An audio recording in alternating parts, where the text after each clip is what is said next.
Am I the a-hole for reminding my mom that she said we couldn't have a relationship with her if we didn't accept one with her husband?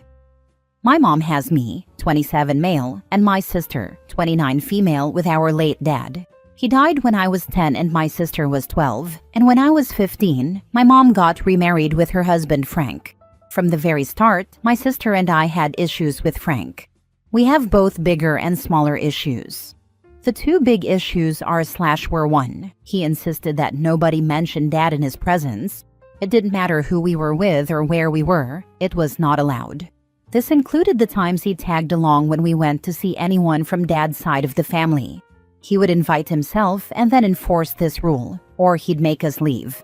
Mom let this happen. Even on dad's anniversary or birthday, we couldn't talk about him if Frank was around, and that included asking mom if she wanted to come to the grave with us. Frank actually yelled at my sister during her graduation dinner because she had mentioned dad in her speech. 2. He inserted himself deeply into the relationship with our dad's side of the family. We could visit anyone on mom's side without issue. He didn't even care if we said anything to him. But the second it was someone from dad's side and he found out we only mentioned it to mom, he would scold us and insist we needed to ask his permission to see them. Then he'd tag along frequently and invite himself to see them too. This applied to a lot of things. Mom had already stopped coming with us before she even met Frank, but he insisted on being there.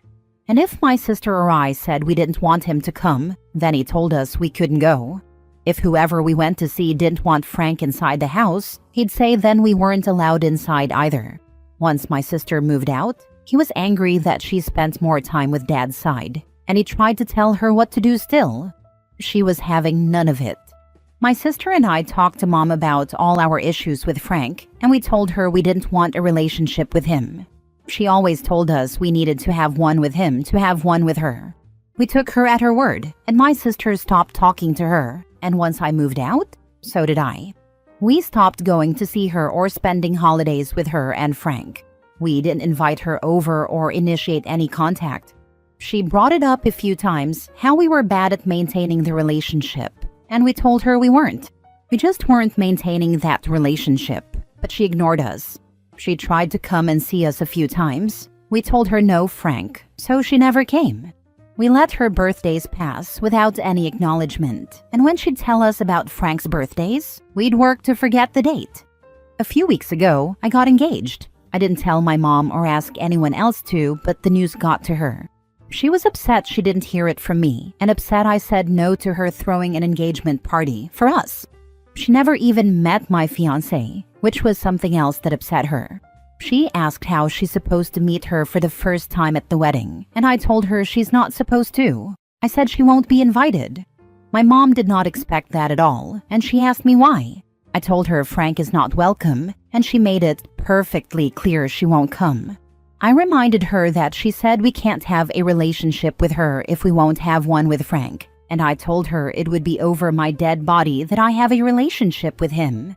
My mom said we were supposed to love her enough to accept Frank, and I told her I do not have to have a relationship with a man who would kick up a fuss over my dad being mentioned in his presence, and who tried to control the relationship I had with my family. I reminded her dad is still my dad, and I'd find a way to incorporate his memory into the wedding. I asked her if Frank would tolerate that, or if he'd start yelling like at my sister's graduation. She told me she doesn't want to lose both her kids and she loves us. I told her we love her, but we're not willing to accept that man she calls her husband. Then she told me I was being so unfair, and when she said what she did, we could have talked about it more. That reminding her like this wasn't right. I said this was the consequence of her actions. I told her I could live with the consequences of not accepting Frank. That I can sleep fine at night knowing our relationship is what it is. And it isn't my problem if she can't do the same. Now she's upset and angry, and apparently, I'm the bad guy in her eyes. Am I the a-hole? Now for the top comments. Your mom made her choice. Now she's facing the consequences. Stay firm. It really baffles me how OP's mother never protected her children, but is upset when her children have no loyalty towards her. Actions have consequences. Your mom prioritized her husband over her kids for years. Now that you and your sister have moved on, she's facing the result of her own choices. That's not on you. And somehow in her mind she still made herself the victim of her choices. Not the a-hole. She's probably going to have another "Oh Pikachu" face for you when she doesn't get an invite to the wedding. Or she'll do everything she can to try and change my mind/our minds before the wedding. Unless it's divorce and disavowing Frank, I don't see it happening. And honestly, OP, I think she lied just to go. But it's important you and your sister hold firm. You need to establish these firm boundaries before you start families, because you definitely don't want your mom assuming her and Frank get grandparent privileges. It'll definitely all be a lie, because she'll either bring Frank without permission, or she'll bring him knowing he will start yelling. The fact she expected any different after my sister's graduation alone says everything. Next story. Am I the a-hole for cutting contact with my father even after the DNA results showed that I was indeed his son?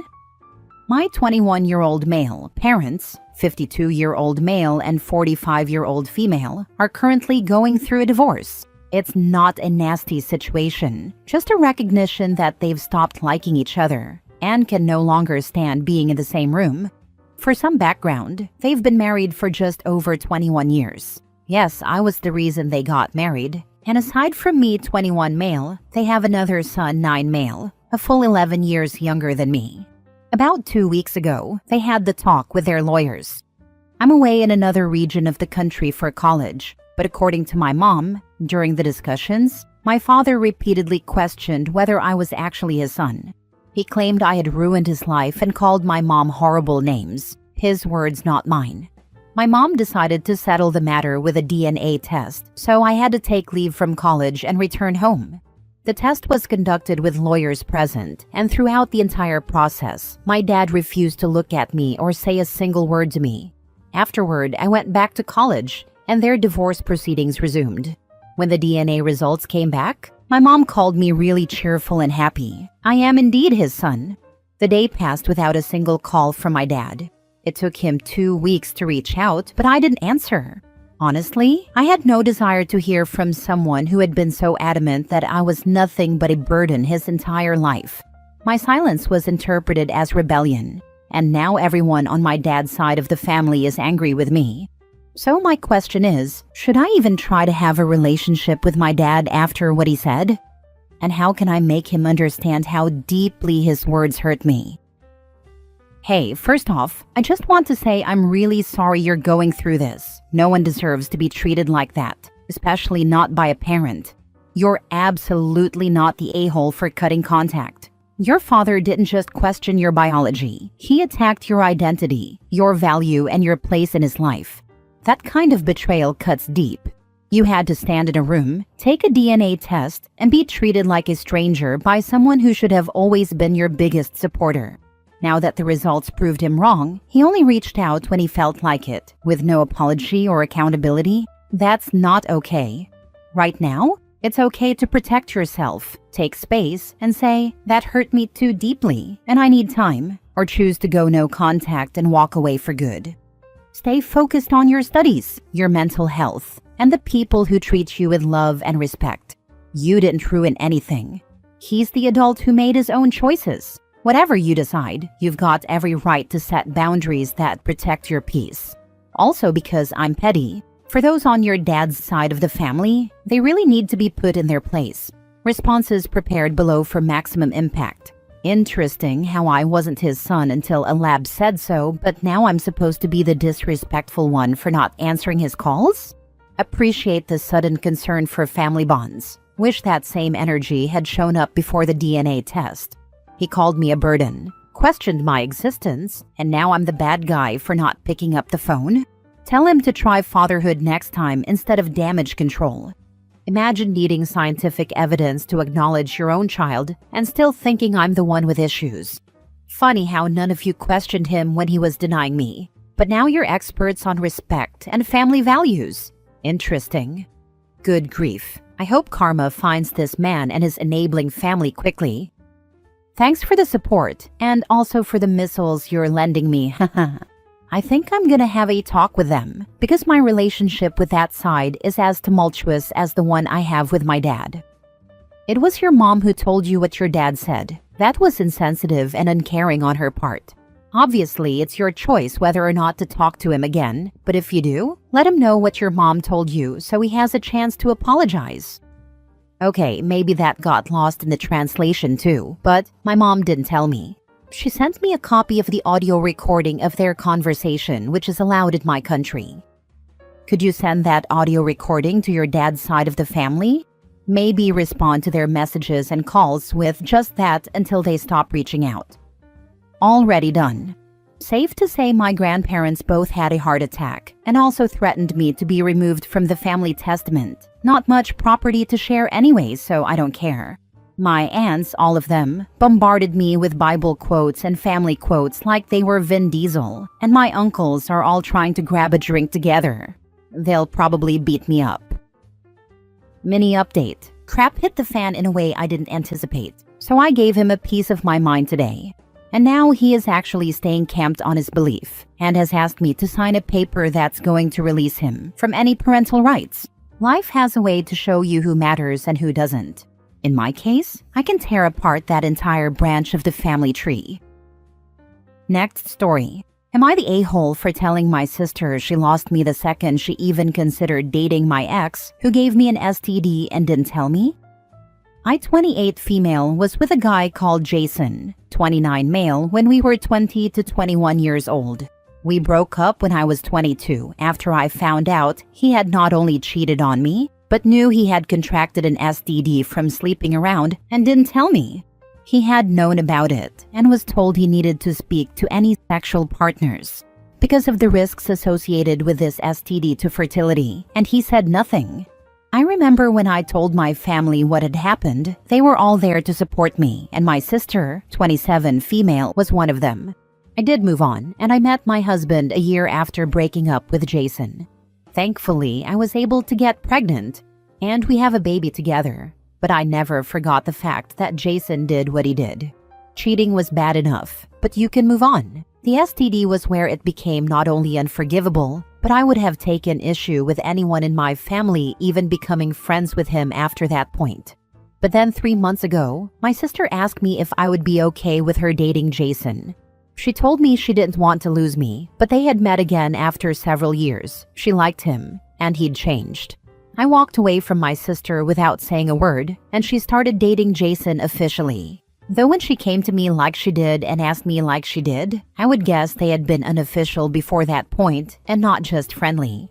I have shut my sister out of my life, and she has not been allowed to come and meet my child. The rest of the family stands with me and what I decided, but they have not shut her out of their lives, which is totally fine and not an issue for me. But my sister doesn't like that, and she has tried to get in touch with me several times. She has cried and asked me to hear her out and talk to her. I did run into her once since, and I ignored her. She was talking to me, but I acted like she was a ghost I couldn't see or hear. So she ambushed me at my house the other day and told me she doesn't want to lose me, and that she'd break up with Jason if I stop ignoring her and we can go back to being sisters. I told her she lost me the second she even considered dating him. I told her I might not have known about it in that moment, but once I heard she wanted to date him, knowing what he did to me, it was over. She's crying about it now, and our family is refusing to hear her cries about it. My baby sister, 24, told me she's trying to get the rest of the family to confront me about it, but nobody will. She does think our sister is genuinely hurt about this, but she feels like it's her own fault. And I agree, but I know what I said to her might still be overly harsh, because even thinking about it, without acting on it, would have led to this, which might be wrong of me. So I'm here to ask, am I the a-hole? Now for the top comments. People who are bad people, cheaters, abusers, etc., have a charming and likable side. That is how they get their victims or partners. I am always amused when someone says, "No, he's changed."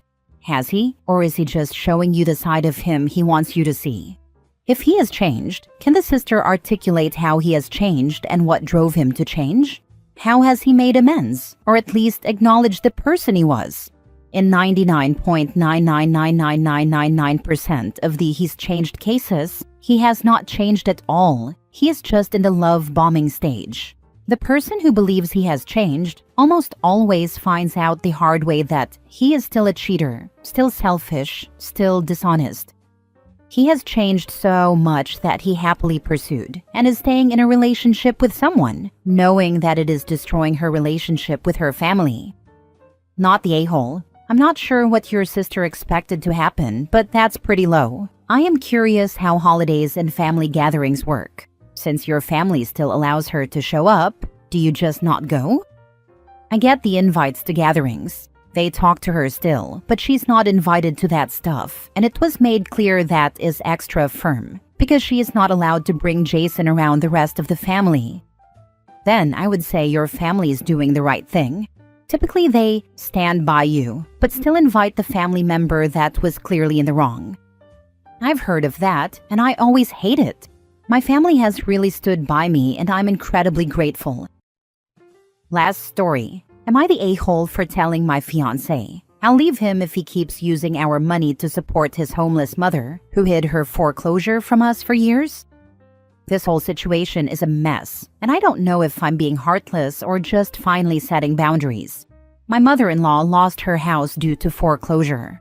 The twist, she never told us. For years. My fiancé and I absolutely would have helped if we had known.